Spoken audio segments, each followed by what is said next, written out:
जिंदगी में तरक्की करने के लिए बहुत कुछ करना पड़ता है और न कर सकें तो जिन्होंने तरक्की की है उनके बारे में कहना पड़ता है कि बेकारी के जमाने में मेरे पास आकर बैठा करता था, हमने कभी इसे मुंह नहीं लगाया। वजीर बनने के बाद अपना पुराना जमाना भूल गया है, अब कभी मिले तो नजरें ही नहीं मिलाता।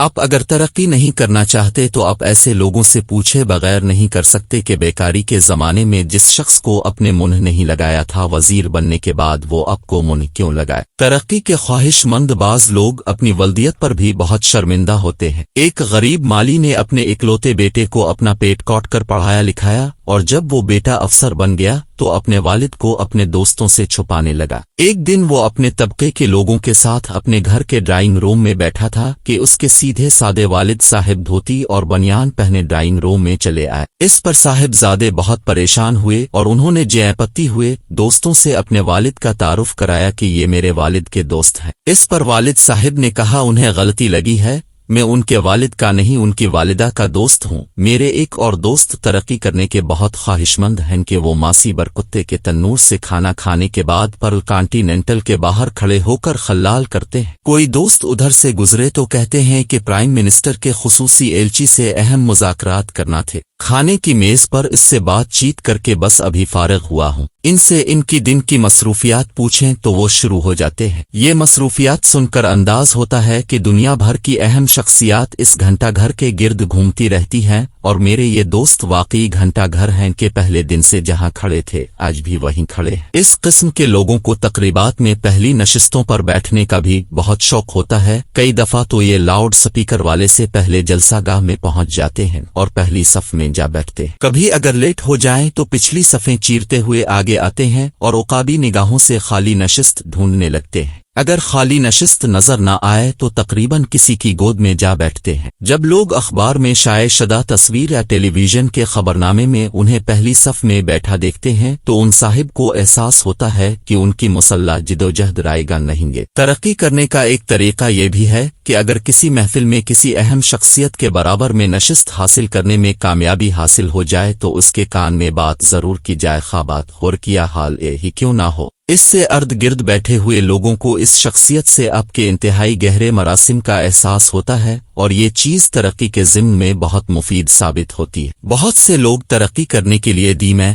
दरमे सुखौनी किस्म के नुस्खे भी इस्तेमाल करते हैं। खुसूसन कारोबारी लोगों की अक्सरियत उन नुस्खों पर अमल करती है और उनके तमाम काम पूरी सहूलत से होते चले जाते हैं, जिसके नतीजे में वो तरक्की की मंजिलें तय करते करते कहीं के कहीं पहुंच जाते हैं। हत्ता कि उनमें से कुछ हस्पताल और कुछ तो वक्त से बहुत पहले कब्रिस्तान तक पहुंचने में कामयाब हो जाते हैं। खुद में तरक्की करने के लिए बहुत पापड़ बेलता हूँ, मगर मेरा एक दोस्त तरक्की के बहुत खिलाफ है। उसका कहना है कि तरक्की की समत मुतय्यन होना चाहिए। ऐसा ना हो कि तरक्की करने की ख्वाहिश में जिंदगी आपको गुजारना शुरू कर दे। खोखली जिंदगी की समत में तरक्की करते जाना जिंदगी की हकीकी खुशियों से हमेशा के लिए मुंह मोड़ने के मुतरादिफ है। इना और खुददारी की कुर्बानी, अजीज व अकरबा की कुर्बानी, उसूलों की कुर्बानी, आला कदरों की कुर्बानी, अपनी जिंदगी की बाग सैमोजर और जाओ हशमत की ख्वाहिश के सुपुर्द करने की कुर्बानी से तरक्की की जिस मंजिल तक हम पहुंचते हैं, इस मंजिल की हैसियत एक शराब से ज्यादा नहीं होती। मेरे दोस्त का कहना है कि अफराद के अलावा जब कौमें भी इस किस्म की तरक्की करके सुपर पावर बनती हैं तो अपनी हवस के नतीजे में पूरी इंसानियत के लिए खतरा बन जाती हैं। लिहाजा तरक्की करने से पहले तरक्की की समत जरूर मुतय्यन कर लेना चाहिए। लेकिन अगर किसी के नजदीक तरक्की का मफहूम यह है कि वो उकाब से गिद्ध बन जाए, इसे रोकने का कोई फायदा नहीं कि उकाब के जहन में इस ख्वाहिश की पैदाइश ही उसे गिद्ध बनाने के लिए काफी है।